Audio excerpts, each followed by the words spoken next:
Hey, Happy New Year, everyone. It's Ryan Ripley. Just wanted to provide a bonus episode this week since we kind of went silent in December due to the holidays and festivities and all of that. So first of all, Happy New Year, and hopefully you enjoy this midweek show. So what this is, I went on Vasco Duarte's Scrum Master Toolbox Podcast, and we did a bonus Christmas episode for his podcast about Agile Coaching, what it means to coach, practical ways to be a better coach, things like that. Really good conversation. Thought I would share it over here. Because first of all, Vasco's podcast is excellent. Really enjoy his Scrum Master Toolbox podcast. And secondly, I'm hoping that many of you will also enjoy the content that we put together over there as well. So yeah, check it out. At the end is one of my favorite Agile for Humans episodes, so you've probably heard it.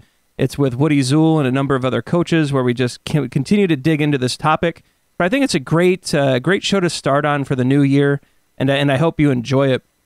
Also wanted to thank all of you for supporting the show. Many of you go out there, you share your episodes or share these episodes with your friends, your family, your coworkers. You've rated us on iTunes and left us great reviews. Thanks, and continue to do that, please. There's a mailing list, so on the right side of ryanripley.com, you can sign up and subscribe.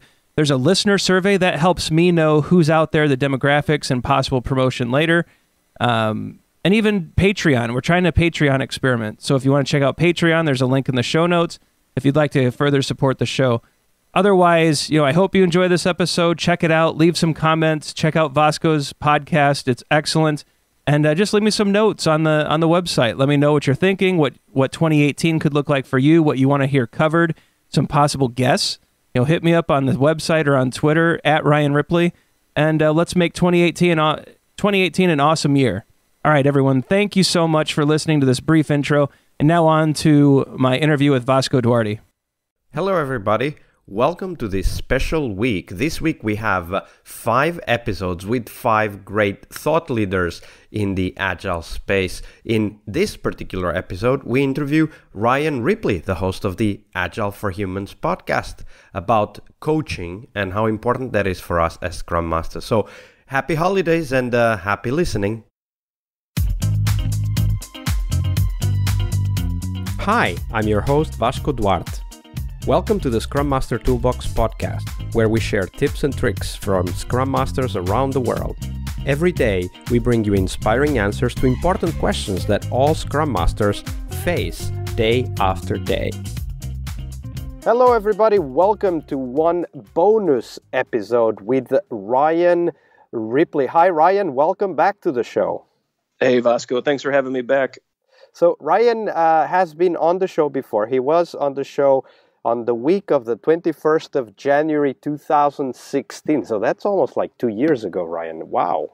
Man, it's been too long since we've talked, Vasco. Absolutely, absolutely. So the episodes 261 to 265 were Ryan's episodes. So you can go ahead and check what he said back then.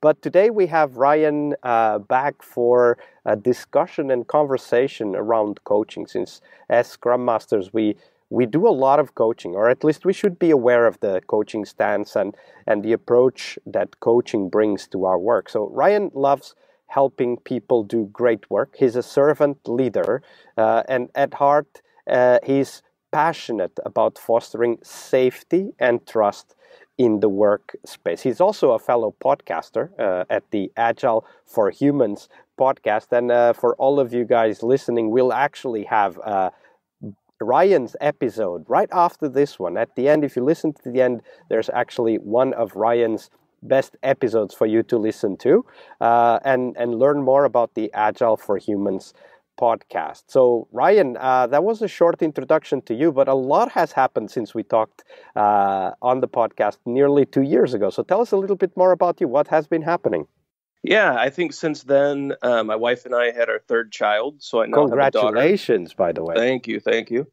I've become a professional Scrum trainer through Scrum.org, so I'm now actually training people on how to do professional Scrum through the great organization Scrum.org. I'm also coaching and at an internal company in Chicago, Illinois. So I've actually moved my family from a previous location and position. We're now living in Northwest Indiana, but working in Chicago. So new child, new job, moved. pretty much all the major stressors you can have in a life, but it's all been really good change. So the only thing you're missing now is building a house. Well, we bought a house. We didn't build, though. So yeah, we were close. We drew the line at building the house. We couldn't, the 3 stressors were enough. Yeah, absolutely. A lot of stuff to think about, and where the experience and perspective of a coach definitely helps with all of that stress. So we'll talk about coaching today. So let's start with the basics for our audience here. So when we talk about coaching, Ryan, what is it that you specifically mean when you talk about coaching, and what does being a coach mean for a Scrum Master? Yeah, I think coaching is a very loaded term. And unfortunately, there's a lot of people walking around calling themselves coaches where perhaps they've not taken the time to build all of those skills. I probably fall into that boat too. I think coaching is actually a profession. There's a professional coaching skill set, and it's actually a real career path. And so it's a very complicated and complex activity. If we take it from the scope of a Scrum Master, I think coaching is really about revealing insights about the systems of work without trying to resolve them. And that's how I think a professional Scrum Master can approach coaching and keep it scoped like that, and it stays manageable. And so what I mean is, instead of trying to solve every problem the team comes up with, let's reveal an insight.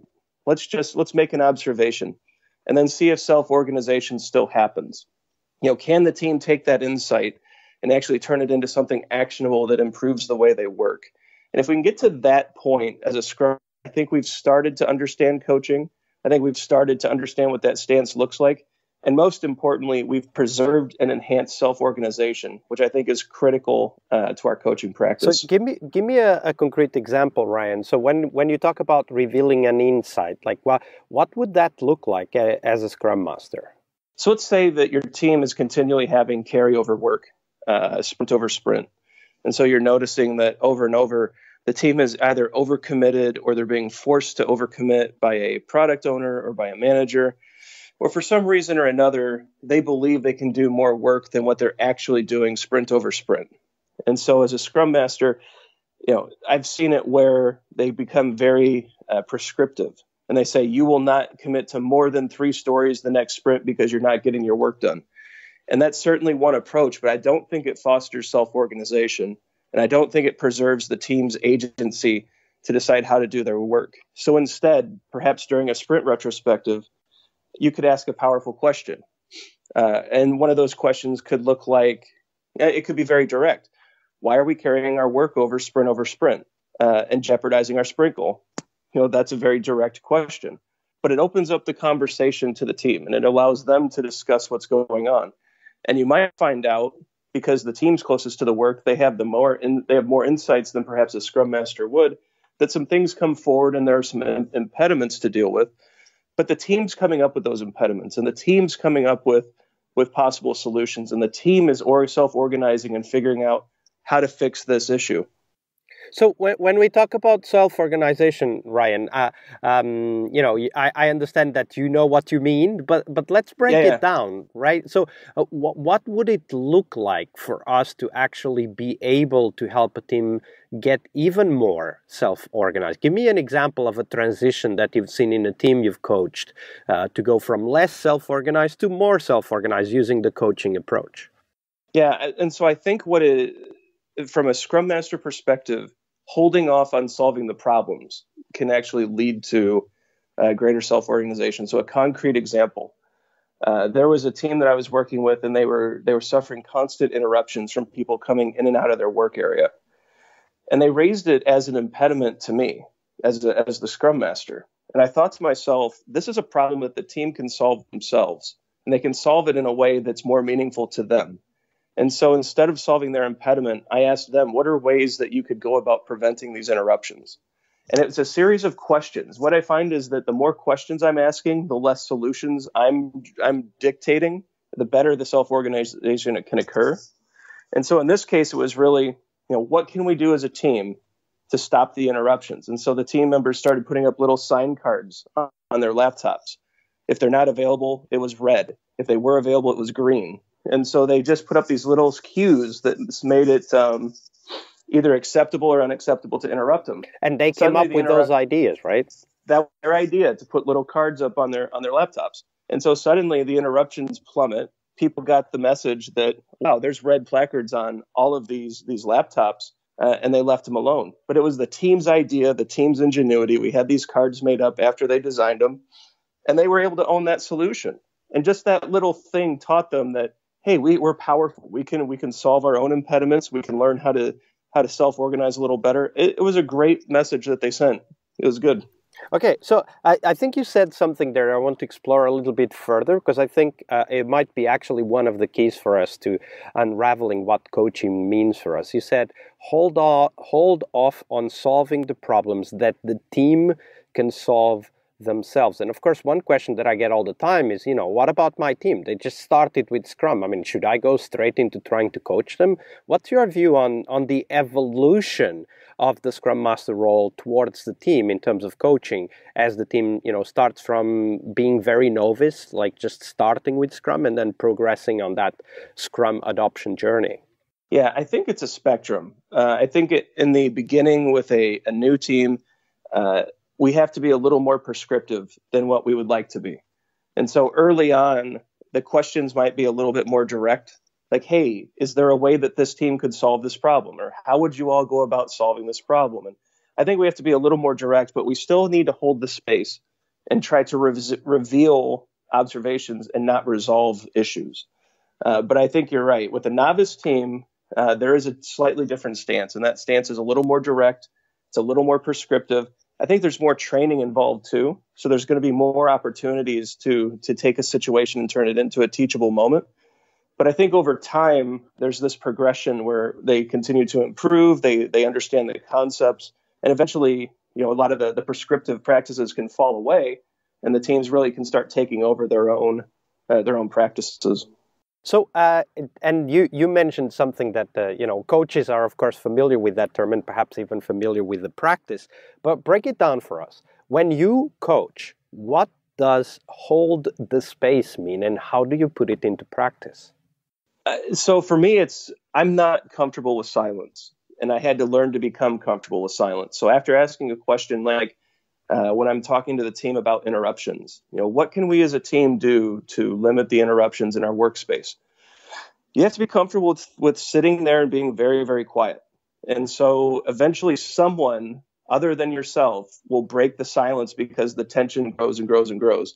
And it's not a negative kind of tension. It's just the room is quiet, people get a little uncomfortable, and finally someone will give an answer to that question if you just wait.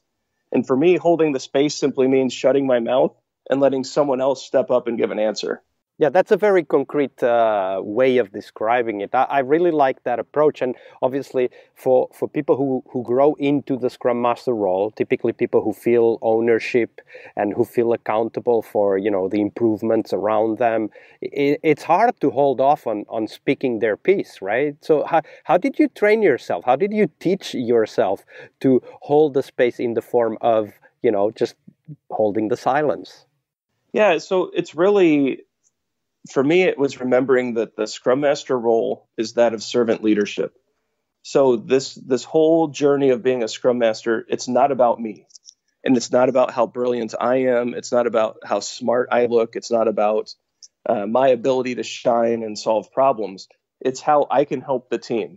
And so I have to remind myself of that pretty regularly, because I think, when we come from backgrounds of project management or software development, especially like I do, the pull is to solve all the problems. And you have to really fight against that and realize this is not about you.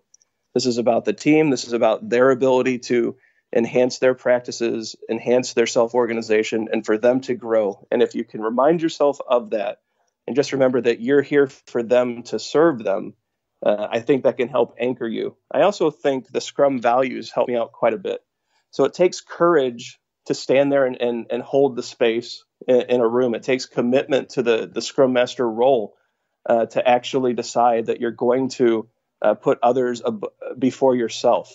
I think it takes an openness. You have to be pretty open with the team about what you're doing and be very transparent in order to serve them. I mean, it's all the values along with just realizing this is about them. It's not about me. Absolutely. So I'm reminded of an episode I recorded with Jeff Kosichu.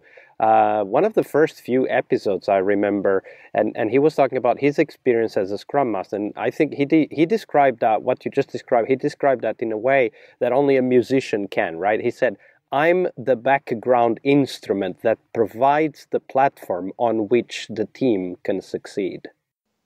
Yeah, definitely. And I think Jeff's super smart guy up in Canada, I think. And I think that's a beautiful way to put it. We kind of set the beat, but it's up for the team to fill in the rest. Absolutely. We'll put the links to the show notes and to the Scrum values in the show notes, and also to Jeff Kosichu's episode, which is the success episode where he talks about his role as a background instrument. This is kind of a trend that I see in many of the episodes where we talk about the success of a Scrum Master, where people say that, we are there to help others succeed. Now, that looks totally different when we talk about advanced teams. So in your mind, Ryan, what is the biggest difference between, working with beginner teams and working with well-oiled performing teams when it comes to coaching and your role as a Scrum Master? Yeah, I actually think the more advanced teams are far more challenging for a Scrum Master, because you're right. What do we do now that the team understands self-organization? They're cross-functional. They're delivering a high-quality, valuable increment every sprint. They understand the Scrum roles, the values, the events, the rules. They understand all of this very well. So what's next? And I think this is where Scrum Masters have a chance to really grow themselves, because our questions have to get better and our insights have to become deeper and our ability to coach has to become even more subtle, because by this point, the team knows all of our tricks, right? They know that we're going to ask a powerful question and we're going to hold the space and we're going to pause. And so they answer a little faster and they start seeing some of the curveballs. And so we have to up our game. And I think this is a really exciting time for a Scrum Master to dig into professional coaching, facilitation, mentoring. The path that I've gone down with the professional Scrum trainer, really deepening my training skills so that I can work with these teams on a next level. I think this is a reflective moment for a Scrum Master, and it's a wonderful time and opportunity to step our games up as well. So tell us a little bit more about how your journey has been. What books have you read? What conferences have you attended? Where have you gone for that knowledge that you talk about when you say that we need to up our game as Scrum Masters working with advanced teams? I'm actually very lucky. I have a lot of good friends and mentors. Don Gray is a good friend and fellow coach here in the U.S. He recently sent me Zen in the Martial Arts by Joe Hymas. And it's really, this book has been phenomenal. It's about katas and mental stances and just how this all works in the martial arts, and how there's just so many parallels to Agile coaching. So I'm starting to read things like that. I've been revisiting the Lean Startup. I really think that there's some gaps in coaching, or at least in practices, because we start at point A and we're trying to get to point B developing software, but are we validating that what we're setting up to build is really right? And so I'm finding some very interesting ideas around combining Scrum and Lean Startup. And so part of it is, looking at these different ideas from coaches, like the book Zen and the Martial Arts, like I mentioned. But another idea that I've been looking at is just combining things. And I think Lean Startup combined with Scrum is fascinating as well. I know there's work right now on even combining Scrum and Kanban. And so really these days I'm thinking about the combination of ideas. I'm especially interested in validated learning. So we get to the point where we've delivered an increment of software, but how do we know it was valuable? Does anyone actually stop and check that? And if we do, how do we measure it? So those are the kind of things lately that I'm doing to try to improve. As far as conferences go, I'm a big fan of the TechWell conferences. I'm actually speaking at Better Software Con this week. I'm actually here in Orlando, Florida. So I'm sure there's some great conferences coming up next year. But lately, besides that, I'm really focused on the trainer stuff as well. How do I become a better Scrum trainer? How do I help teams really understand and hit the ground running with Scrum? And that's where my mind's at today. And of course, let's not forget, you also record a regular podcast where you get to interview amazing people and learn from them directly.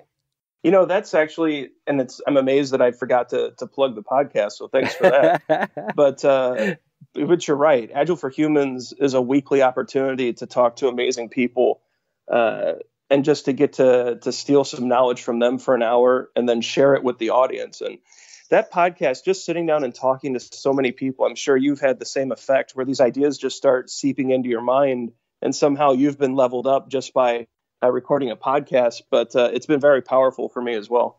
Absolutely. So that's my biggest learning from recording this podcast now for nearly 3 years has been that no matter what the level of experience of the person who you interview, and we've interviewed guys like, David Marquet and people who've started Scrum Mastering a year ago. So like there's been all kinds of levels of experience, but no matter the level of experience, you always get to learn from the different perspectives that people have. And I would say that if we want to take that further in terms of, combining ideas like Lean Startup and Scrum, for example, that you mentioned, I would say combine perspectives, right? Like see the world with different eyes, trigger that beginner's mind that Arlo Belshi talked about in his promiscuous pairing paper, which is still one of the most amazing papers I've read about building real teamwork, real collaboration.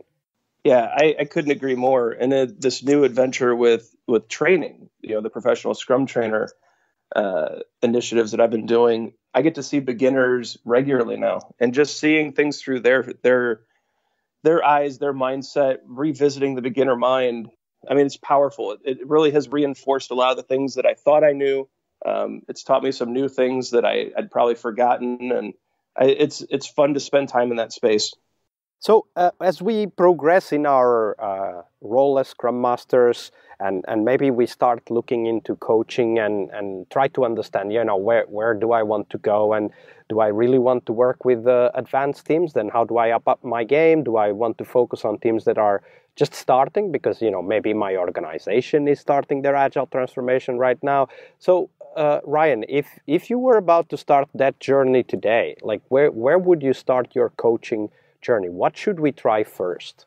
So it's a good question. I think it's going to be team dependent. But if I'm a new coach starting my journey as a coach, and I think I would rather be with a newer team and let's grow and learn together. I think as a coach, though, it starts with the fundamentals.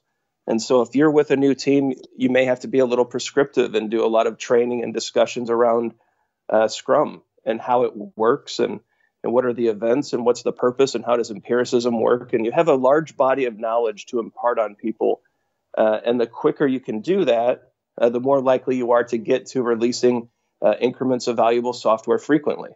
And so I think you start with the fundamentals, just like a basketball coach has the team shoot free throws every practice. It's a fundamental skill. And exactly. And actually, let me take that further, because I think that the metaphor holds water very much for us as well. You mentioned basketball. I would use soccer, right? But it's the same thing, sure, right? Even the best players in the world will continue to repeat the same basic skills and gestures throughout their whole career. They're like the best free kicker in the world. That would be Beckham some years ago, maybe Ronaldo these days, I don't know. Then the best free throw in basketball, the best three-pointer in basketball, they will continue to practice those things forever. It's not because they're the best that they stop, right? No, they're the best because they continue to practice over and over and over those fundamentals. And that's where I focus. And when I played sports in my younger years, it's what I focused on as well. Basic dribbling skills in basketball, batting practice for baseball. I never got into soccer, Vasco. Sorry, but yeah, you're in the wrong side of the Atlantic for that. yeah.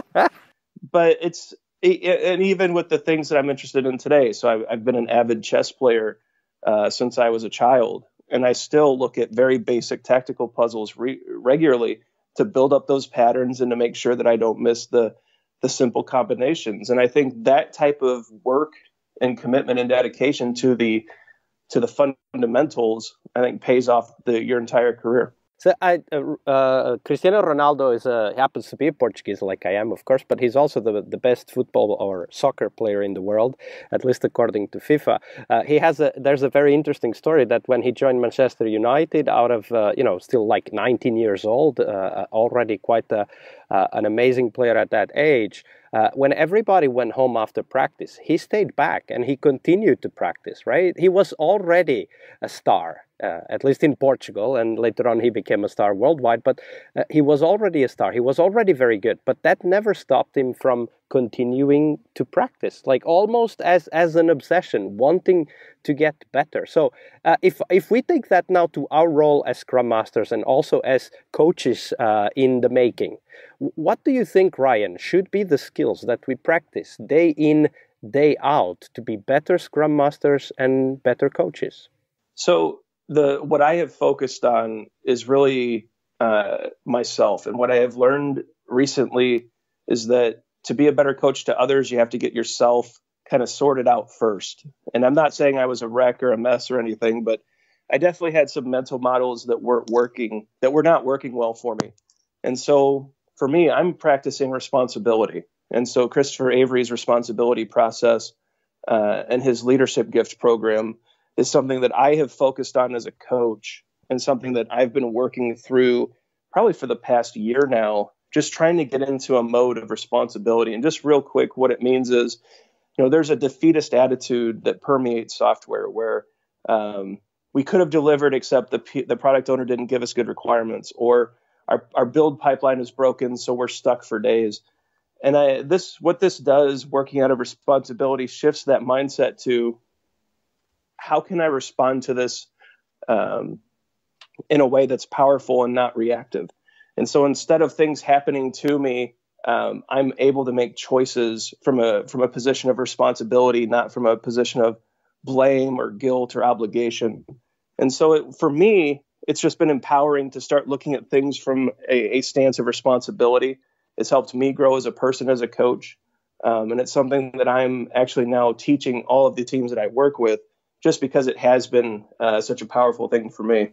Absolutely, which reminds me that I should definitely get Christopher on the show to talk more about the responsibility process.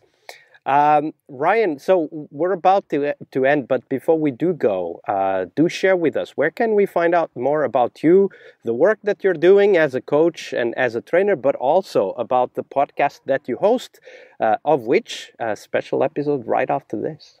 Yeah, thanks for that. So RyanRipley.com is the website where you can find out all about the podcast, quite a bit about me. I'm also on Twitter.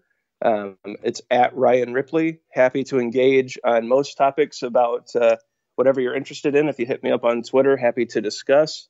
But other than that, I think those are the two best places. I hope everyone enjoys the episode of Agile for Humans following this. If you like it, be sure to subscribe to Vasco's podcast first on iTunes. But once you do that, please subscribe to Agile for Humans as well and join the conversation. Looking forward to future discussions. Absolutely. Ryan, thank you very much once again for your generosity with your time and your knowledge. Hey, anytime, Vasco. We need to make sure next time, though, we don't wait about 2 years to talk. Absolutely. That's not going to happen. Good stuff, Ryan. Enjoy the conference. Great. Thank you. Okay, now that you've listened to the interview with Ryan, here is one of the episodes of his podcast, Agile for Humans. Happy listening.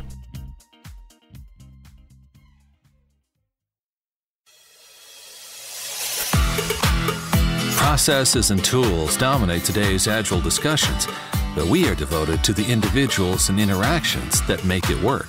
From the beginner to the veteran practitioner, we have something for you. Welcome to Agile for Humans.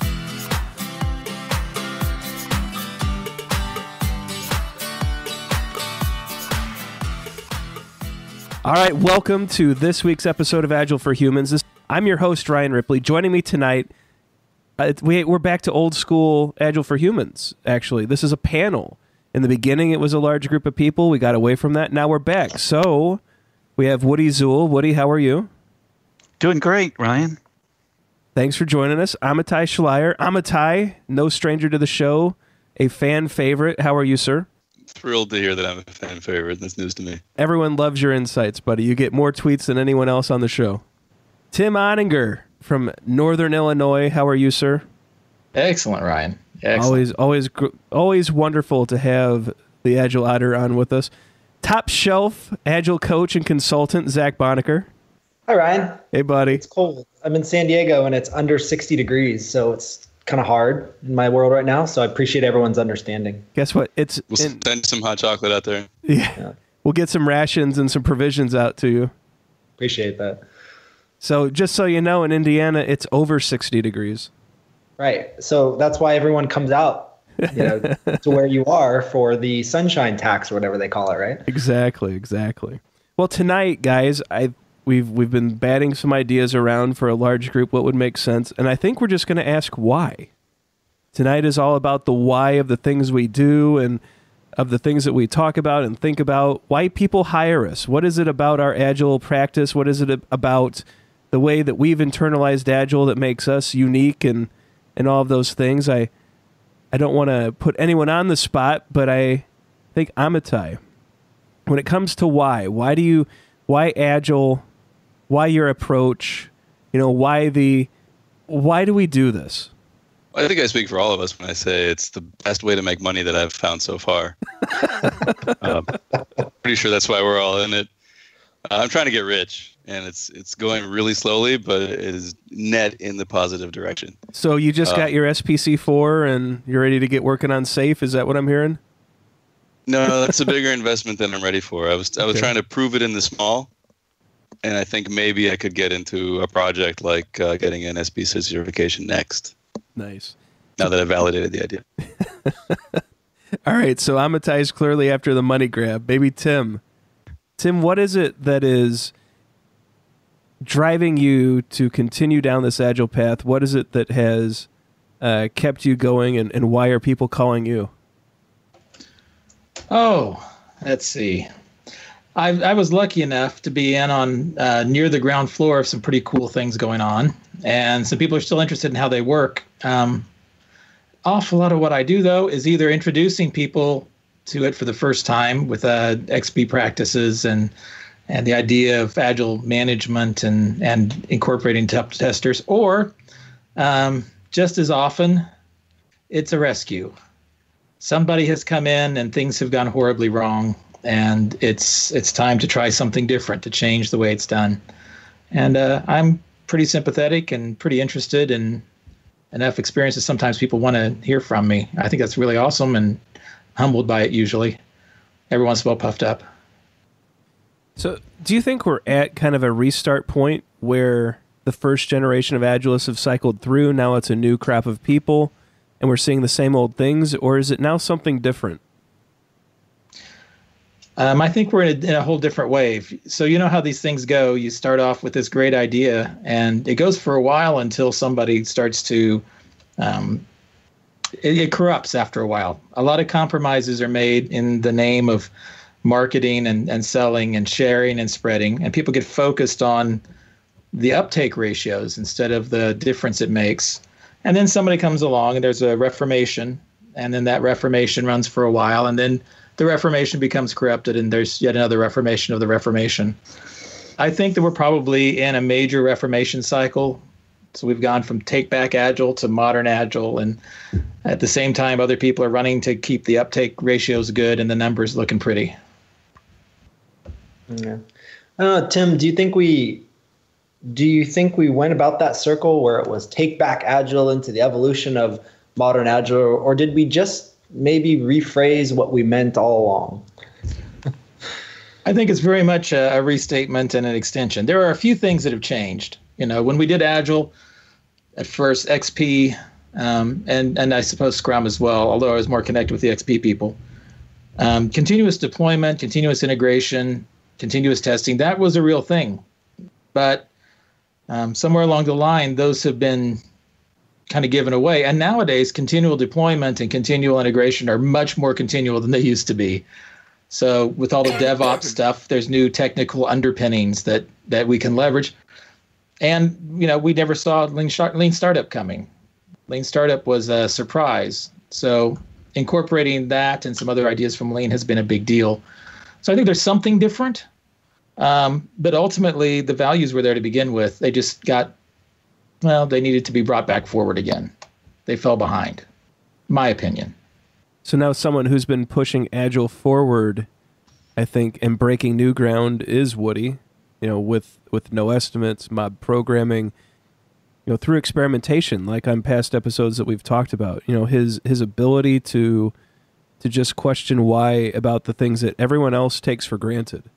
Most people take the fact that you estimate software, and that's just something you do because the business asks for it, and it's the thing we've always done. But to actually step back and ask the question, why? Or we put people in cubicles and we say, here's your unit of work, go and do it.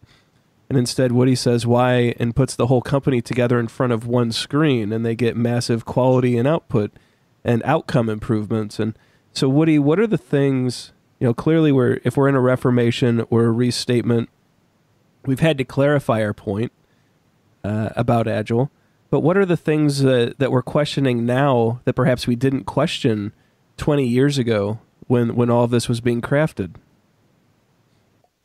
Well, that's maybe deeper than I'm able to go, but I think I could say this, that mob programming itself wasn't a questioning it didn't come about by questioning why are we sitting in cubicles. It was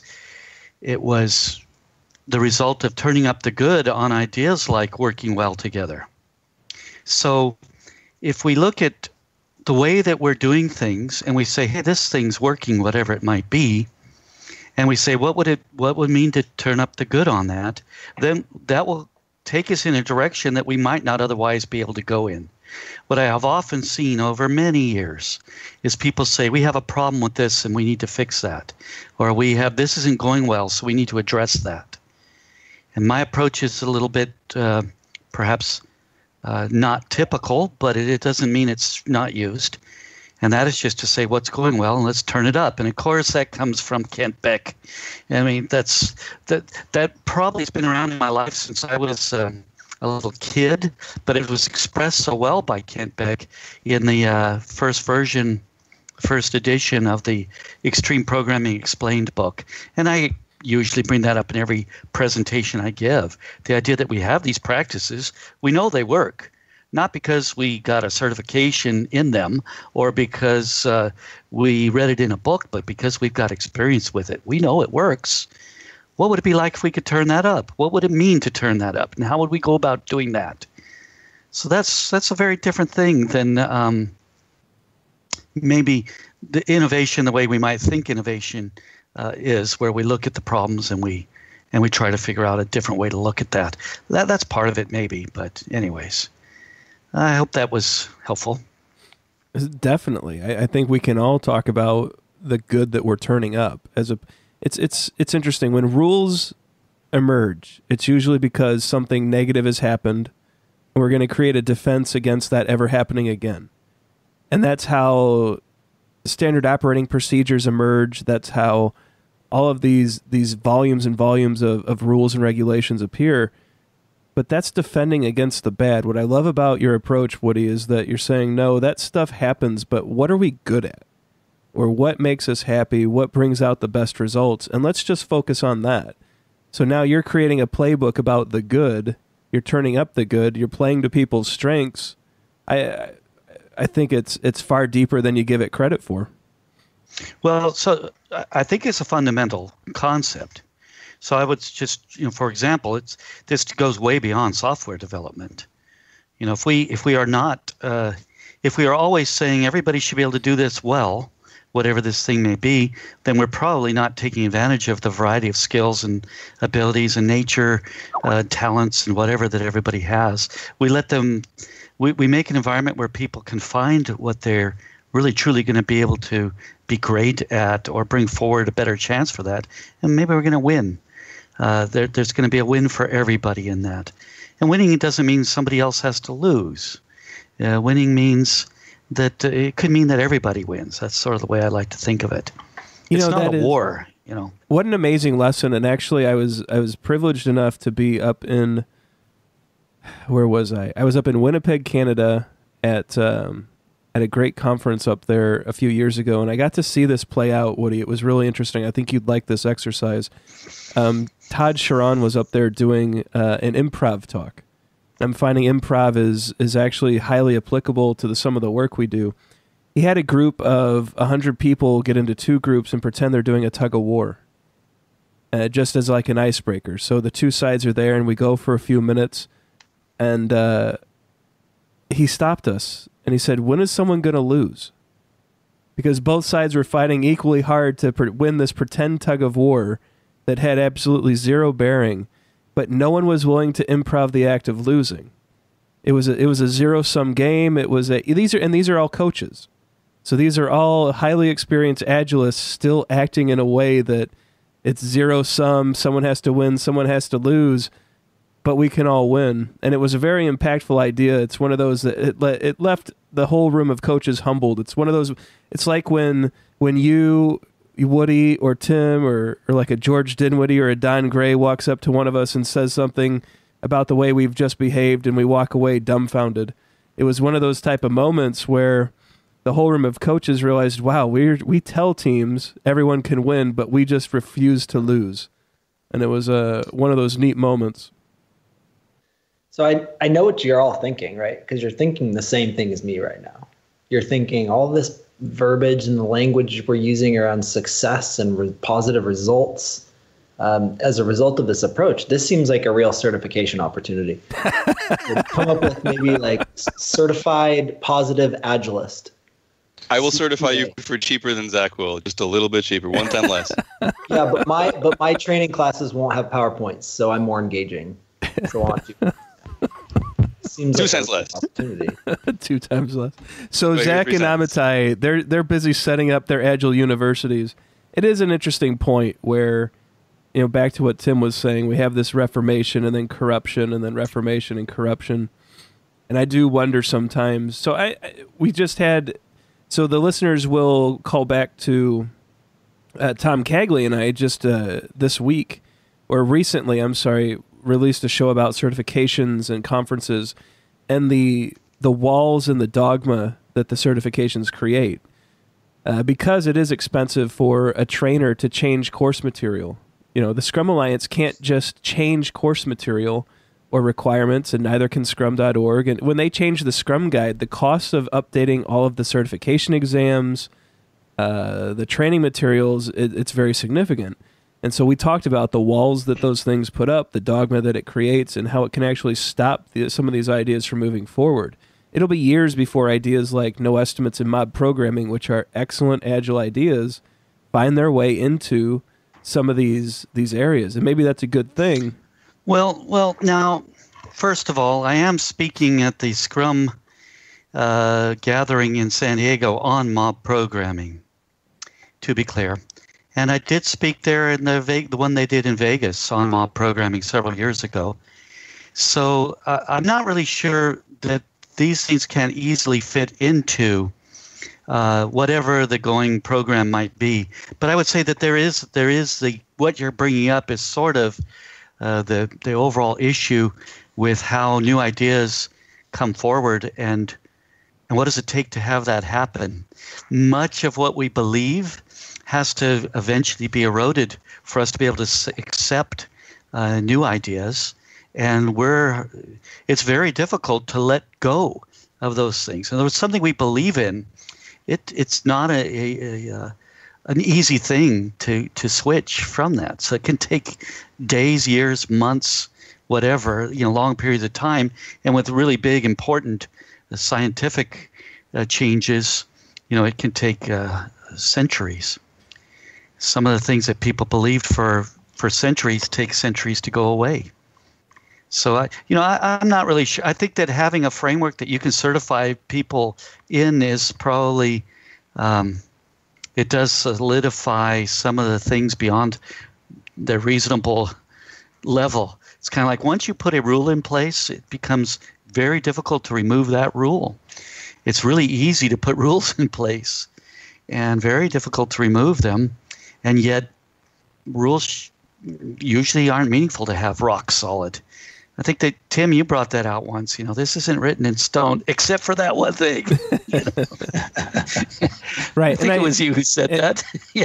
And I should say, during that talk with Tom, we have a lot of respect and admiration for Scrum Alliance and Scrum.org. They are very open to some of these ideas. It was really more the discussion around, are we going to see test questions around some of these advanced concepts anytime soon? And we talked about the pros and cons of changing the base structure and how expensive and difficult that is. And it's just one of those things that inherently, when you go down this path of formalizing Agile and creating certifications, you are going to create some of these things that get put in stone, whether intentional or not, that just become so difficult to break down.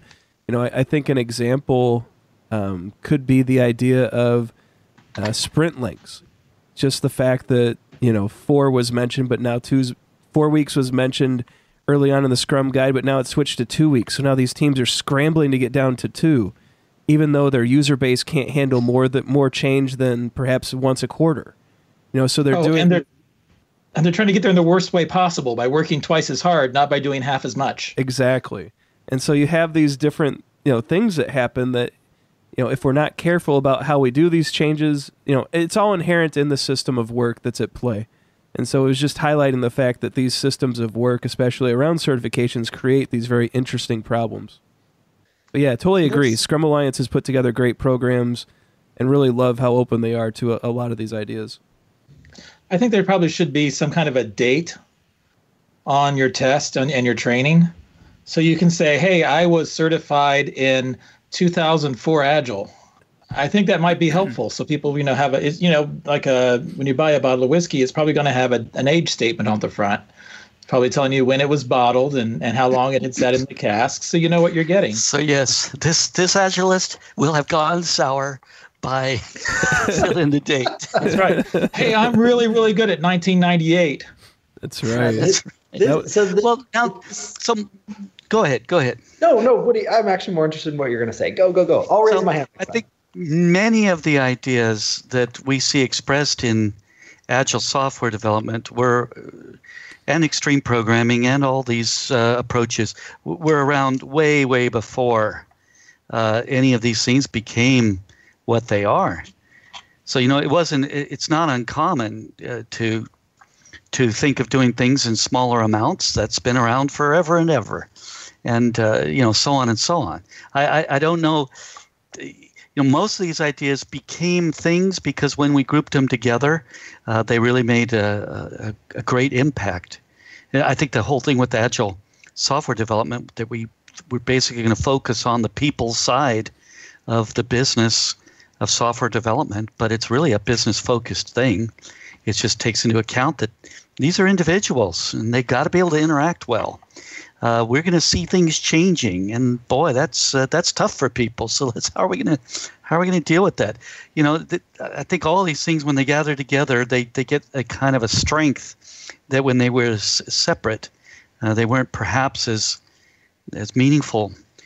So I think even extreme programming, again, in the first edition of that, it was pretty much, here's some practices. You get the great value of these when you bring them all together, and you don't get as much value if you just pick them out one by one. So it's a powerful thing. I don't mean to say, but I do believe that the practices that we use aren't as important nearly as the principles, and the practices really have to be frequently being scrutinized and changed, and even the principles and values have as well, but to a much more frequent approach with the practices and the techniques and the methods that we use. Hey everybody, Ryan Ripley here. We're going to take a quick break to hear more from our friends at TechWell about the Agile Dev West Conference and a chance for you to save up to $200 on your registration fee. When we come back, more with this panel. Is your Agile team struggling to be Agile? Turn your team's Agile struggles into learning opportunities for project improvement, product coaching, and measurability, identifying where and when to stamp out our bottlenecks, and embracing the challenges of Scrum and Kanban. Learn how at Agile Dev West, the premier Agile conference, June 4th through the 9th in Las Vegas, Nevada. With over 100 learning and networking opportunities over 6 days, Agile Dev West is the ideal event to find solutions to your challenges. Develop and strengthen skills, supercharge knowledge, and re-energize career growth. Take deep dives into Agile implementation, development, leadership, test and QA, Scrum, enterprise, project management, requirements, and processes and metrics. Agile for Humans listeners can use the code AgileDev to receive $200 off their conference registration fee. Explore the program at well.tc/AgileDev. Do you guys believe that we'll be able to... I'm sorry, go ahead, Zach. No, Tim has his hand up too. All I right. don't know. Do we Rochambeau for it, or should we? All right, Zach, then Tim. No, okay, so the whole this whole conversation just brings me back to that opening question of why, right? And for me, it's centering on, understand why we do what we do, and why that led us to a practice, right? And use that as the learning opportunity, right? So I've had the opportunity to attend a mob programming workshop with Woody. Has anyone else? Tim, have you done it? Ryan? I've done mob programming, but I don't think I get to go to the workshop. So that means since I'm the only one, I'm far more enlightened than you. So I'm certified enlightened with Woody. But Woody's workshop goes into a lot of the mindset and the mentality of what he believes in terms of improving working conditions for software engineers, and why that can lead to better results, and and we get into do some games and exercises that demonstrate that thought process and why it made him curious. And then eventually we get to the point where we actually do. And it's presented in a way that is, this is what we're doing, and it isn't necessarily the only way. It is one way of many ways, as you know. So the whole workshop starts from why, and then gets into how and what is actually done, and it's really powerful. There was a time where I used to think that if we did certification in the same way, and almost along the way that you were talking, Tim, where what if we had signs and badges around, I've got 10 years of this, or 5 years, or it's a time, or it's something, or like you said, it's from 96 or 97. I used to think that would be helpful because it would give you some insight. But then again, it still doesn't answer why. Why would I want to do that, right? Because what if I had a 10-year of something, or 15 years Agile certified, but it's just like seeing a resume. I've got 15 years of being a manager at whatever, being a terrible manager, right? Or what if I was certified something in 2005, and yet my mindset has completely shifted from that. So I don't know. I don't know what the point, I don't know what I would be solving or what I would be trying to answer on anything around the certification and how we would label people when it comes to Agile. If I start first with why, there's just no why there for me at all. I don't know. Maybe I'm the only one. So, of course, what I was shooting at with that was to give people the date at which you stopped learning, the date at which your material stopped advancing. So, when you take the whiskey from the barrel and you put it in a bottle, it doesn't age anymore. It's done. Right. So that's when it stopped growing. That's when it stopped improving. Now it can sit in the bottle for 50 years and it's the same whiskey for 15 years, 20 years, 300 years, as long as it's kept in a nice place. So I thought, most people have no idea if the Agile that they studied and got certified for was 20 years old or not. They have no idea. But I really was doing that as a joke. I'm anti-certification. We've been making a lot of jokes, and I've been enjoying them. But there's a whole series of diseases, right, that are dealing with premature bone ossification.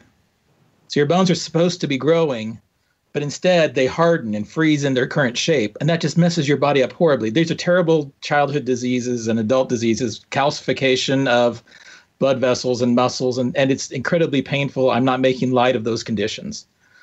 Those are serious, serious problems and very, very painful. But what happens with any kind of a system where we set the rules and we decide what the criteria is and we build the learning path and we hold to it, we have ossified. It is fine to have a certified degree in 15th century literature, but probably you shouldn't do that in things that are still growing and changing. If you got your 15-year-old certification in Java development, congratulations. What was that, Java 2? So I just wanted to push the idea that maybe these things ossify, and we'll talk probably a little bit, we'll get around to talking about bridges and tunnels and how ossification is destroying that system. But I'll let you go. So I would like to interject. This is Woody. I'd like to interject here.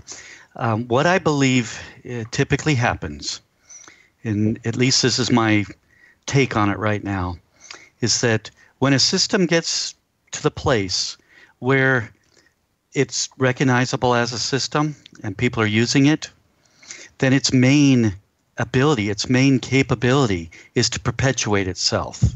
The reason it has gotten that far is because it's good at perpetuating itself. And if the main features of it are no longer useful, then we have a problem, because it's gotten to the point where it perpetuates itself and we cannot make it change. Now that, of course, isn't original with me. Nothing that I probably can talk about is something that I came up with. It's based on things I've read, and that's from John Gall's book, Systemantics. The Systems Bible, I think, is what it was called. And it's a great book. It's a lot of fun to read. And but I think this is valid. And I see it over and over again. So what we really have to ask is, I think this is why I like the turning up the good on things, is if we really cannot change a system, a complex system that's in place, that it's solidified to the point where it's just self-perpetuating, then we need to figure out what are we going to do. We can't just cast them aside, because part of their job is keeping themselves in place.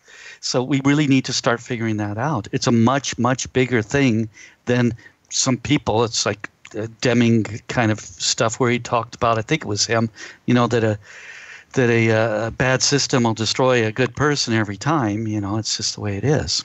But please go ahead. Woody, so turning up the good, right, as a means of looking into, again, improving the results of the system.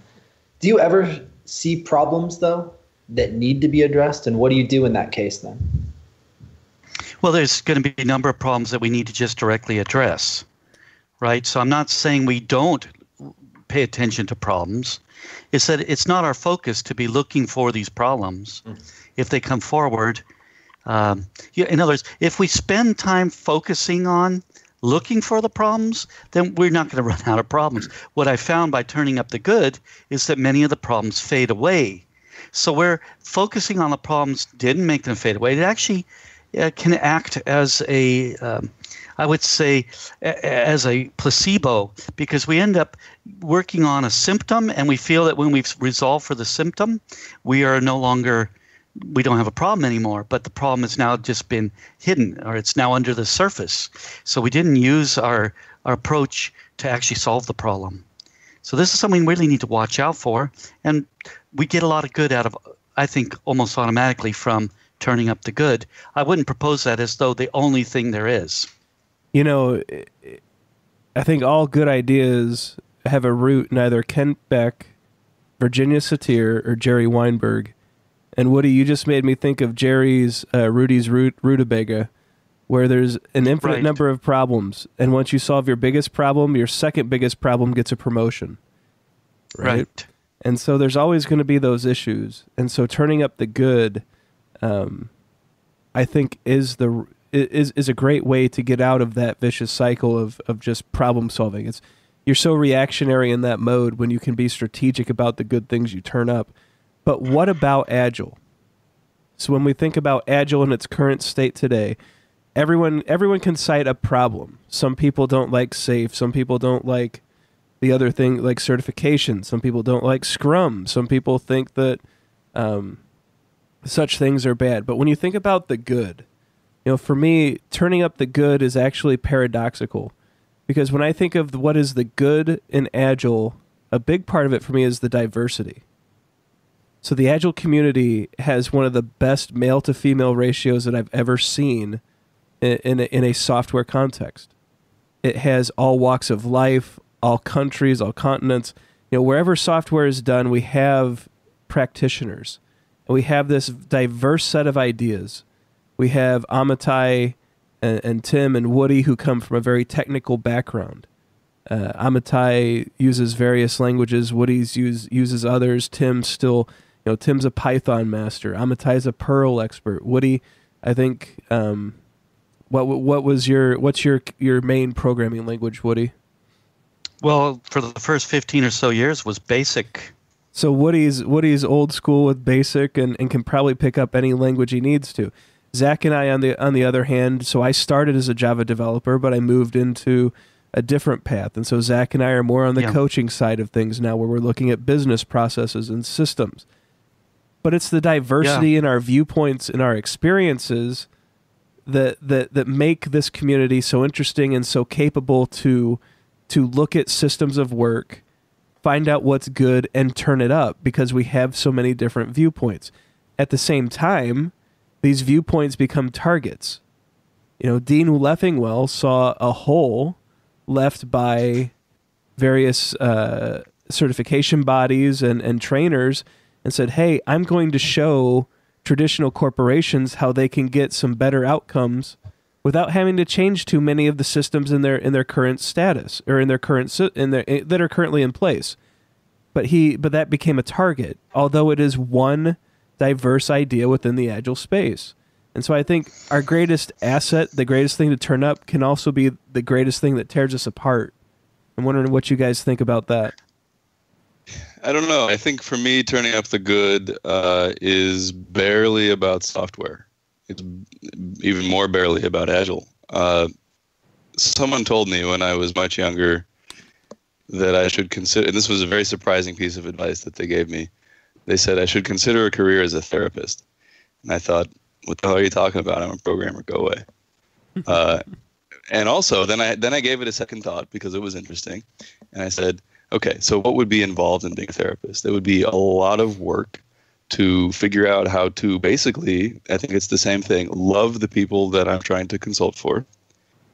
And then at the end of the day, working really hard to love these people who are paying me to figure out how to love them, come home and try to love my loved ones. And that sounds impossible. I don't think I can handle that. So I'm going to take that as a compliment, that I should consider that as a career path, and I'm going to set it aside. And then a decade later, I'm a software development coach, which is basically taking that person's advice. Because what I do isn't primarily that I help you with Perl or Python or C or God knows what. It's not even primarily that I help you figure out how to get an increment shipped. It's you are a person, you're a human being, you're in a context, you're running into friction somehow, you're having a hard time being who you are in a context that needs you to be who you are, and maybe doesn't even know that. And my job is to make some room in that context for you to be more of who you are, and help you realize that that's something you can do at work, and that work needs that from you. And it's a little bit about the programming, it's a little bit about the shipping, and it's a lot about the people. And to me, that is where all of the good is. And it's our job to help them have it. So I think I understand the question based on Amitai's response, because that resonates with me. Ryan, ask the question again in just one sentence so that my, super intelligent mind can grasp the brilliance of it in its entirety. So we talk about turning up the good. So what about Agile? What does that mean when you think about today's state of Agile and the good within it, and what do we turn up? Got it. All right. So for me, this question centers really on the fact that I love software development because I can program a little. You guys want me to write a mean console program right now in C#? I'll do it. Nice. No, so I can fit in with you guys now. I love software development, but like I said, was never a great, programmer. My mind just somehow didn't work that way. And that's what I tell myself. Helps me sleep at night. But again, I love creating with people. I love technology and software. I think it's exciting. I started my career at a software company where I realized everybody was miserable. And over time, I started connecting patterns that at least I believe that the traditional organization, whatever that is, but we kind of know what we're saying in the Agile space. It's kind of maybe following some old Tayloristic models or some real belief in behaving hierarchically, but that system can bring out the worst in people, right? I mean, I experienced it, and I can see it when, did you guys read that article that was posted from, I forget, but she was an engineer at Uber. Did everyone read that? So you get this whole, you get reports from people going to work and hearing about, being harassed or being, involved in a culture that is just to abuse one another and defeat one another so that they can get promoted for what, it's like you want to be the best at that culture, and that's what we produce. And on top of that, we have a lot of great principles about software development that seem to be really great at building software. So when we look at that holistically across the entire organization, I see this area where I can fit in, and it feels extremely meaningful to me to, turn up the good, not to do Agile in a series of, practices, or to say that, hey, we cut our delivery time. We were shipping once every 3 months, and now we're doing it every 2 weeks. That's great and all, right? But what really, resonates with me and what at least this question means is the idea that we can improve the experience of people working with one another to become better human beings, to become better at their careers, to become better at themselves, to maybe learn new skills, to maybe be excited about work, to really feel like they can be part of something and learning. We can do all of that as a place of work beyond just a status of my title or my money or whatever it is that I'm making. If I think about the old, traditional model, we can give them more than that. And at the same time, we can really improve the results of developing software, which is exciting because I think technology and software is, just the bee's knees. So I want to turn it up for that, not just to do Agile, right? But just to realize that where I was when I started in my career, where I was labeled, arrogant, narcissistic, mean, hard to get along with, insulting, condescending. Zach, I'm sorry. I'm sorry about those, buddy. I was wrong. Yeah, right. Meanwhile, we're still friends now. But, to know that that's where I was, and I was starting to demonstrate some of the characteristics of the organization around me, and then to realize that I can learn and become a better person and grow, that to me is what, turning up the good is, right? Is becoming somebody who enjoys now teaching and working with people and advising them and mentoring them and partnering with them and just learning from them. That's what I want to turn up, right? So that we have more organizations all across the world that do this for humanity with the side benefit of creating really amazing software and technology, driving the world forward. So that's such puppies and kittens, but that's what I hear, when you ask that question. Preach it, my brother. That is the stuff. Now, I was joking at the beginning a little bit when I said that this is the best way I figured out how to get rich, but I was not completely joking, because what Zach said, I think, rings very true for me as well, that it's not merely that I'm there to love people and to help them be more of themselves and to help that be more effective at work. It is about the money. I learned this in the simplest possible terms from G. Paul Hill, who you should have on your show. We've mentioned him on past shows before. It's one of his mantras. He's got a lot of them. And one of them is it's about the money. We test drive because we think it's faster. We test drive because it helps us ship. It helps us solve the right problems. We don't do these things because they make us feel good. We don't do them because they give us a sense of craftsman-like expertness. We do them because the business benefits in the terms that it cares about, even if it doesn't know that yet when we work in this way. So it is about the money. And when I joke that Agile is the best thing I've found so far to get rich, it's not only for me that that's true. It's for everybody involved, as far as I'm concerned. That's true. The people on the teams, the managers, even if they don't think there's a role for them in this future world, there is, and there's money in it for them, and company as a whole, of course. So, Tim, a lot of this reminds me of make people awesome. Is that where we're going with this? That's absolutely, I think, where we're going. So one of the things that we focus on a lot, that we talk about, establishing safety, right? So that we can all bring our talents to bear. Most organizations have a lot of divisions and a lot of blame shifting. And, there's things that are troublesome, but you're not going to fix those. What you can do is start establishing safety. Sometimes people have bugs that go out live, and you can help them to not do that. But you can take that up another step higher. There are mistakes that get established that you can maybe, by cranking up the good and creating safety, those things don't happen. And then once you have a little bit of safety, then people realize the goal here is to make everybody awesome. It's not just, here's a feature that somebody's paying for, we'll collect our money, that'll be good for us. It is, here is something that's going to make somebody better off in the field. But it's also, if we do this a certain way, it's going to make it easier for our customer service people. It's going to make it easier for the salespeople to sell, which, by the way, is good for us too. And I can write my code in such a way using craftsmanship so that the people who work with me, they can get things done faster too. I'm not competing against them. We're trying to make each other better so that we can soup this thing up and get going. I think that the make people awesome and the safety elements, and of course that's from modernagile.org, but don't worry about where it's from. I think those two things are cranking up the good in a huge way. And there's some other things that we do to try to get, to help the businesses go further and longer. But all of this leads to learning and caring and sharing and transparency and openness, not because it makes you feel good. We never have people hold their hands and talk about their feelings and sing together.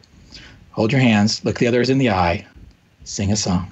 We never do that because, that of course, that's silly. We are here to help them achieve their goals, not to make ourselves feel good about the work we're doing. And that's cool, I think. A direct outcome from this kind of thinking is actually this podcast. I'm sure I've talked about this on past episodes, but, this show has, over the last couple of years, has grown into one of the top shows in its category. We have some great guests on every week, wonderful interactions with all of my friends, and people ask, how do you get tens of thousands of downloads? How do you get advertisers? How do you grow it into something that it is? And I have two principles for this show, and it's I love my friends, and I want to make them as wildly successful as possible. And so what that means is I minimize myself, I amplify the good that everyone on this show brings. So when Amitai and Zach and Tim and Woody are on, we get them to the forefront, and it just works. But it's the two things that we're talking about. It's you love your friends or your coworkers, you want to make them awesome, and in my case, I want everyone to be as successful as possible. So we push Amitai's Agile in 3 Minutes, which is arguably one of the best Agile podcasts on iTunes. We push anything that Tim and Industrial Logic and Modern Agile has going on at the time. Zach, we push him to get submissions and talks and all of those things out there so that he's getting his awesome Agile perspective out into the world. With Woody, it's always a treat to have him on to talk about mob programming, experimentation, no estimates, and even just the storytelling. What a masterful storyteller, and it's a real treat for people to get to hear him. And even when he talks about where he learned his storytelling talent, I don't know if we've covered that on the show yet or if that was at Coach Camp, but that's something I'd love to get into someday as well. But the point is, these are four talented people that bring forward amazing things, and I love them and I want them to be as wildly successful as possible.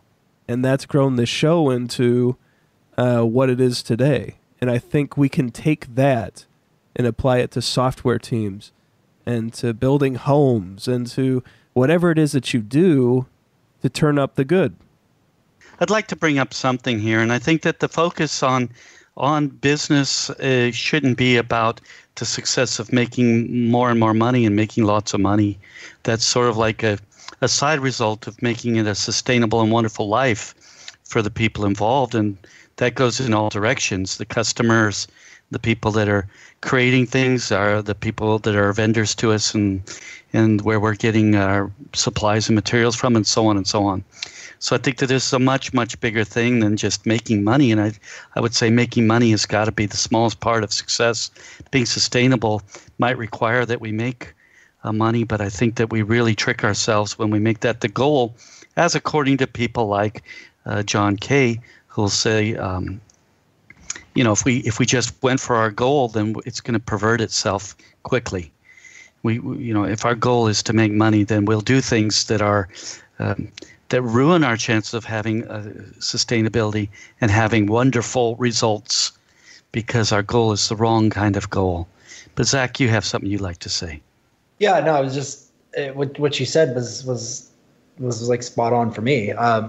Because what I said earlier, I just think it's funny that you bring up the idea of it isn't about money. It's not about these are almost like in the words of Don Ryderson, like a proxy variable, right? If we're doing the really systemic things right, then the good outcomes, the money, the results, those are going to happen. So the idea Maybe. of centering around on the system of work to be human friendly, to really be human friendly, to be, to provide the space for people to be creative and learn and really get good at what they do, right, and enjoy that. It kind of, speaks to me or pulls at me, because I get called, in work usually to come into situations where people are trying to work with the principles that we're talking about here, right? That's truly what they mean when they say, hey, we're trying this agile transformation or whatever it is. But their mindset is exactly the opposite of what we're talking about. It's around, how do we drive them to follow the process? How do we train them to do the outcome we want? How do we do whatever? I don't know if I've said it on the show. I probably have, because it's one of my favorite stories, but because it describes the mindset that for me is the most common thing that I interact with, in general in my career so far. And it was at an Agile meetup a couple of years ago, where there was a vice president from a banking company that was there, a vice president of IT or something. And after hearing a lot of the conversation, similar themes that we were saying here, she said, "This sounds great and all, but in my Agile transformation, the bottom line is that I have a business to run, not a daycare to manage," right? And I could hear that and just say to myself, I don't know how you're ever gonna deliver or create the what Agile really is and what it can deliver with that type of mindset. So have you gentlemen heard of a book called The Art of Possibility? Rosamund Stone Zander, Benjamin Zander. I'm not sure exactly of the copyright. It's not a new book. It's been around for a while. I need permission real quick. Ryan, if I were to read a paragraph, would that be a problem? No, go ahead. Okay. We'll get sued later. Okay. So the first chapter is called It's All Invented, which is an interesting viewpoint. It's important as you're coaching, as you're going into places where they're locked into the rules. But let me read a little piece for you. It says, standard social and business practices are built on certain assumptions, shared understandings that have evolved from older beliefs and conditions. And while circumstances may have changed since the start of these practices, their continued use tends to reconfirm the old beliefs. For this reason, our daily practices feel right and true to us regardless of whether they have evolved to keep up with the pace of change. In just such a way, a business culture arises and perpetuates itself, perhaps long after its usefulness has passed. When I talk about the Reformation and cranking up the good, I want to bring up the idea that perpetuated set of beliefs used to be the waterfall. Today, it's largely command and control agile. It's true. And I want to support Woody asking his questions. That's what this is all about. It's all invented. Business practices were not handed down from God. We've all invented those over time. It's a set of agreements. Things are the way they are because we made them that way, which can seem depressing if you think about it in terms of the behaviors that people chose that got us to this point, but can also lift that depression when you realize that we can freely choose anything else as soon as we can figure out how. The corollary to that rule is, if we don't change where we're going to end up there.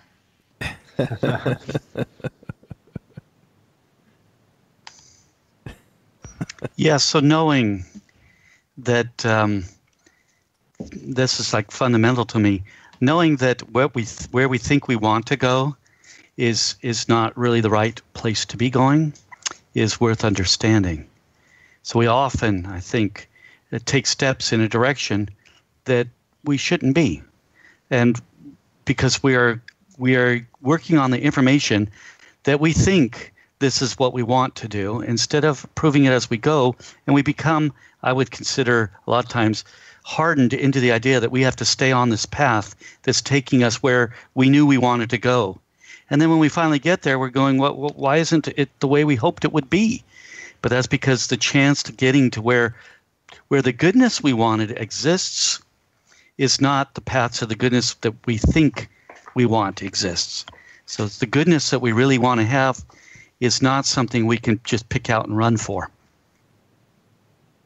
Constant value discovery is so much at the heart of all of our Agile methods that it's amazing to me that we often don't apply them to our Agile methods.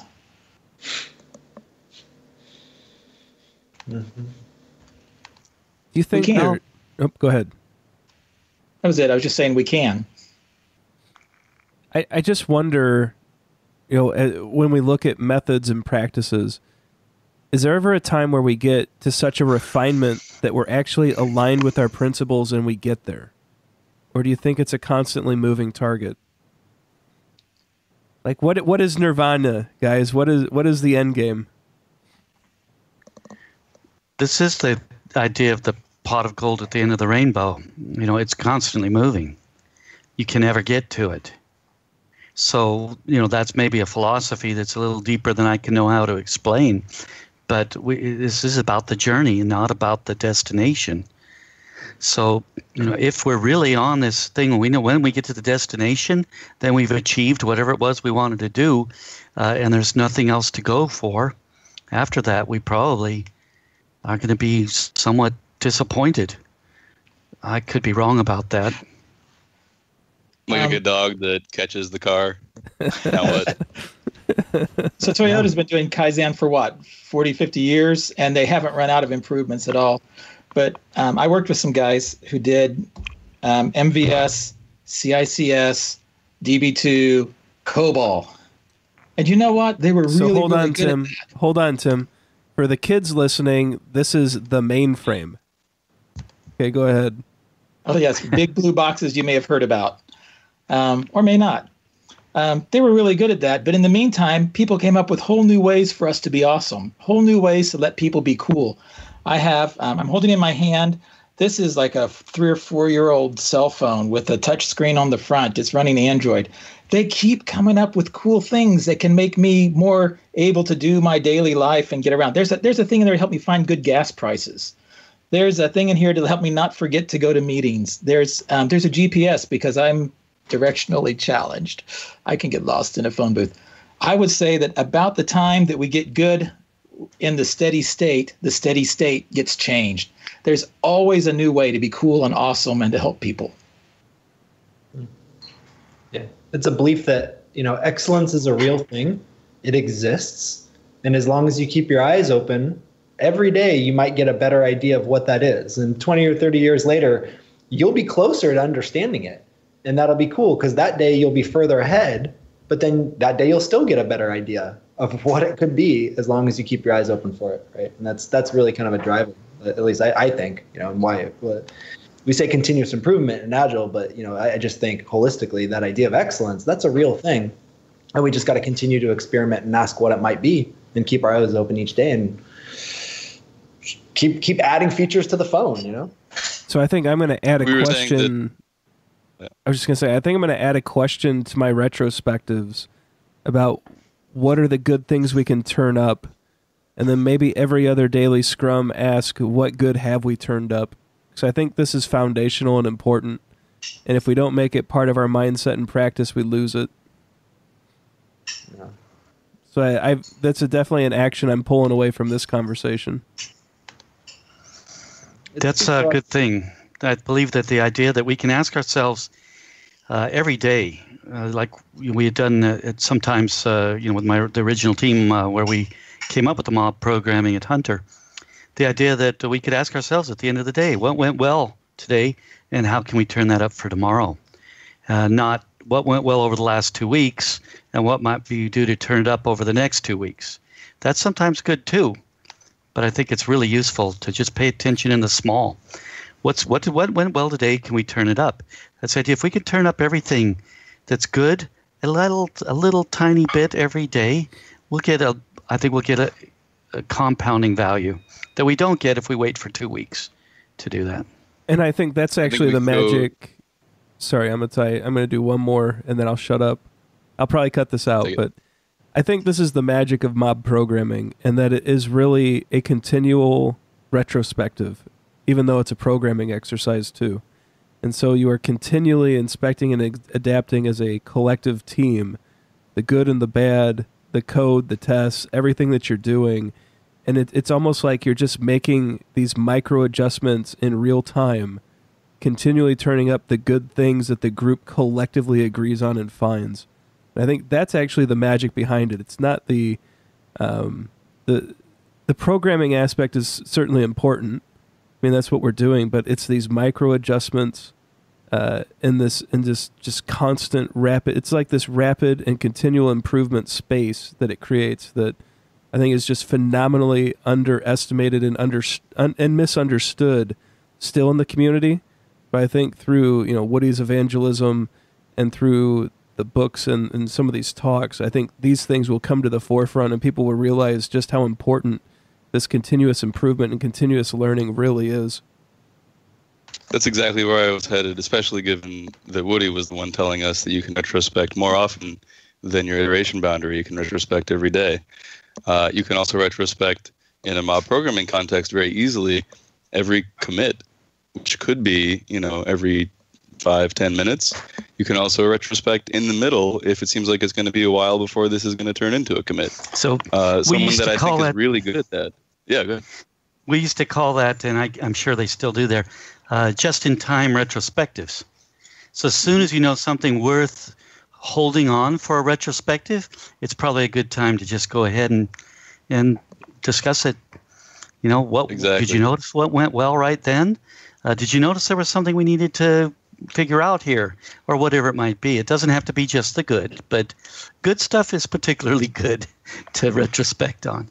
Well, and the rationale for the small ones being especially valuable is that the distance in time and the contingency, if you look at it as just an animal behavior situation, and we want to modify our behavior when we notice we should, the contingency is shorter, the feedback is faster, and we can connect the way that we felt from the thing that we remember still because it was recent to the change in behavior that we want to have soon.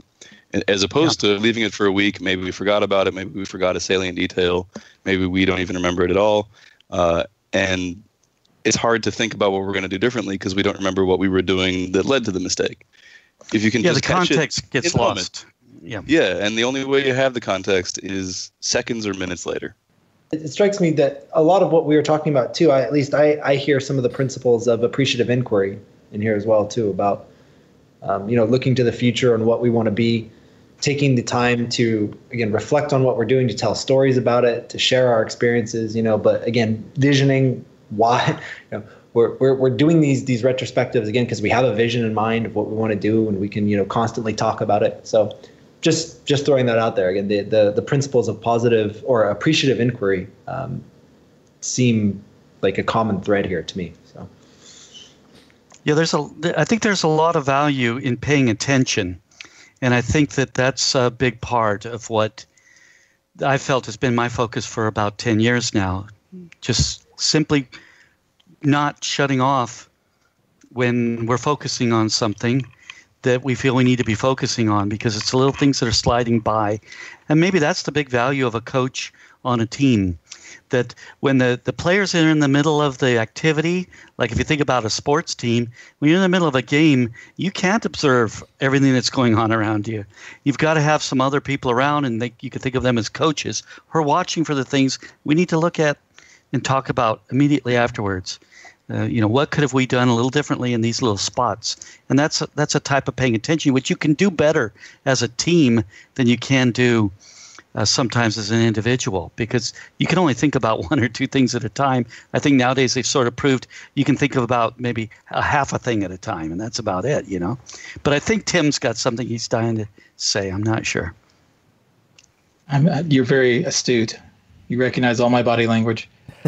Well, it's pretty easy with this. Your face is much larger than most people's, just as mine is. That's right. I have the proceeding forehead, which helps give me more face to work with. That's right. One of the things that a lot of people have built an ethic around is working really hard. And the nice thing about a coach is a coach walks in and he's got a different set of eyes. I agree with what you said, Woody. It's somebody who comes in and sees things differently and can call them out. Clearly, I don't want people to work hard. I think that working hard is a little embarrassing and shameful.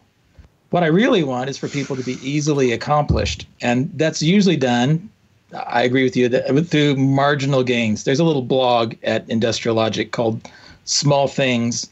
The author's name may be familiar to you. And we talked about the Great Britain cycling program, and we talked about mindless eating and mob programming and Paul Akers' book on 2-second improvement. There's even some XKCD in there. But it's all about how little things add up to make your life easier, how things get done better if we pay attention and don't work hard, just make things easier. When you take these high-level athletes, you take a Tiger Woods at the top of his game, he had a swing coach. So even arguably the greatest golfer to ever play the game, with one of the nicest swings ever, still has a coach watching him constantly to make sure that his hands aren't dropping or that he's getting his bottom hand rotated over on time at the right point of the swing. And so even the most elite of people at their craft have people whose sole job it is to pay attention, make observations, provide some insights, conduct some experiments, and interpret the results. I think that's just absolutely fascinating. Yeah, I think, Tim, you said a good thing there that you put in the chat notes. You know, it's like it's a good chance that Tiger's a lot better golfer than that coach is, but that's not the point of it, right? I really have always enjoyed. I remember when I was a kid in school running track. I was never real good at it, but I liked being on the track team, and I liked getting out and running. And I remember the coach telling me one day, he says, you know, at the end of that race, I was running a 2-mile race. That used to be a race people would run. Nowadays, they measure it in different measurements. But in the 2-mile race, it was considered a pretty long race in the track team. He says, you know, at the end, you sprinted to the finish line. You had a lot of energy there. And what he was saying was, you didn't use up enough energy during the race. You saved it for the finish. And that was a really astute thing, because I was still learning at how much of my energy can I use on the throughout the race and still have some left over to sprint. But if you're saving up too much, then you're not getting the good time that you may have otherwise could have gotten. And I've held that with me for years because his point was really well taken for me. And I started learning how to expend that energy in a more even way throughout the race. I remember several other aspects of the coaches on that little high school track team that just helped me think about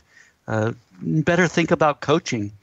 Matter of fact, I think I'd like to share another one that was, I never played basketball in high school. I wasn't really tall enough, strong enough, but just playing during the physical education class, the coach said, you know, none of you guys can really do a great job of making baskets here because you're still all too short for these basket setups that we've got here. He says, so the key thing is passing the ball to someone else who's in a better position than you to try to make a basket. So your contribution really is to look for who on the team you can get the ball to right now who has a chance of furthering the team a little bit. And I have taken that with me now. I've had to relearn it several times. I think that's a powerful thought. Now, whether that's really true, outside in the world of basketball, I don't know, because I've never done anything with that. But just the idea that who can you hand this to who's going to make us move further along quicker and better, and then that's not a bad thing. So that's kind of the coaching attitude. We're looking for those things that will help us. That it's hard to notice when you're in the midst of it. So I'm hearing us say that the idea of an agile coach, even though it's kind of a made up thing, and it might look like anything in the context of the team or the organization, but that they're not useless. They're useful things, right? And that it's a relief.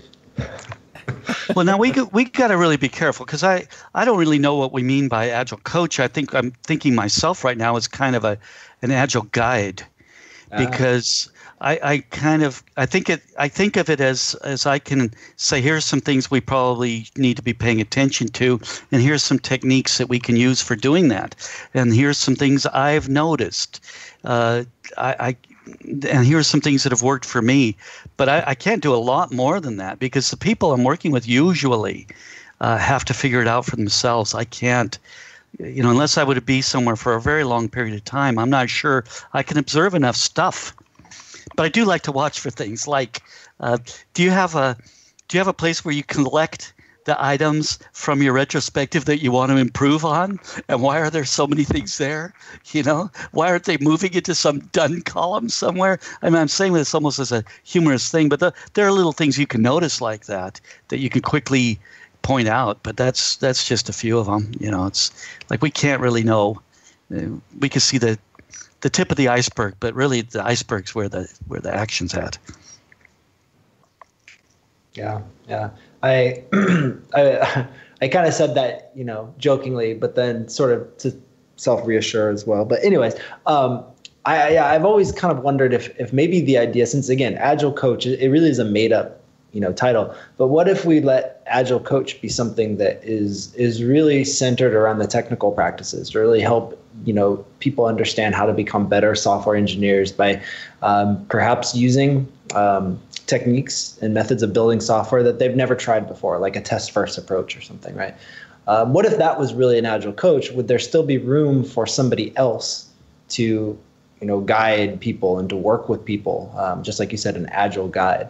And I think so. What was really interesting about this conversation for me personally is I've always rejected the sports analogy to coaching, right? Because it's always been presented to me in a way that just felt terrible. Well, that's right, because what was that an example, of someone saying to me recently, see, the coach is useful, right? Because the coach is going to tell the number 2 batter in the lineup that he's not performing, and so he's moving him to 8, and that's the coach's job, is to make those decisions for people, or to go in there and tell them what the play is and exactly how they're going to do it, and go. And I've never, that's never been a very good, analogy for me. But we were talking about things completely different, which were just around observing and supporting and giving people the insight to make it possible for that athlete to become better, right? To create the space where improvement is possible, right? And that, I've never heard it phrased that way, like a swing coach. So, there are a lot of things related to this in many walks of life. For example, if somebody wants to become a better singer and you get a singing coach, that coach is going to be very similar to the way I was describing what a sports coach might be able to do. A fitness coach would be another example, and so on. So there are lots of environments where these things are helpful. Matter of fact, there's people who, they're specialized in things like organizing your home and these sort of things. And this isn't about telling people, well, you need to make a cubby hole to put this thing, and you need to, build a shelf for that thing. It all has to do with how we approach the psychology of these things, and not necessarily the physical parts of them. I would say, though, I've always appreciated having a good coach, and I've turned to people. You can think of them sometimes as mentors as well, but that's a different thing. I've had a few that I would consider people that were mentors, and that's a different thing maybe than a coach, but that's not a bad thing either. Lots of ways to get help and to provide help. Well, I'm glad that we've had this introduction. Are we ready to start recording our talk today, or are we already done with it? Where have we gotten here? We took a long, winding road that was an excellent journey. We may have not hit the destination we intended, but I think we wound up in the right place. Is this a Douglas Adams or whatever his name is quote? No. Yeah, the house on the beach is a place where land and water come together. It's constantly changing. There's always something new to see. Coaching is a house on the beach. Oh, nice. Nice. I like that. So I think that's a really excellent place to wrap this one up, guys. But I just want to say it's fun to get back to the old school group. We never know where these are going to go, but I think we wound through enough interesting and diverse spaces that I think there's something in here for everyone. So thanks for getting the group back together, and really appreciate you guys doing this. And the listeners, in all seriousness, the downloads just keep going up. We get great emails, tweets, tons of support. Just really appreciate all of that. It's because of all of you being out there and listening and sharing the show and sharing your comments that we're able to grow and to do more and more shows and to have these great people on. So thank you so much for being out there. Thank you so much for listening. Thank you for supporting the show and just for all that you do to help get the Agile message out. So with that said, panel, Woody, Amitai, Tim, and Zach, thanks for being here. All of you listeners out there, have a great night. Thanks for listening to Agile for Humans. Let's keep the conversation going. Drop us a question on Twitter @AgileForHumans or visit agileforhumans.com.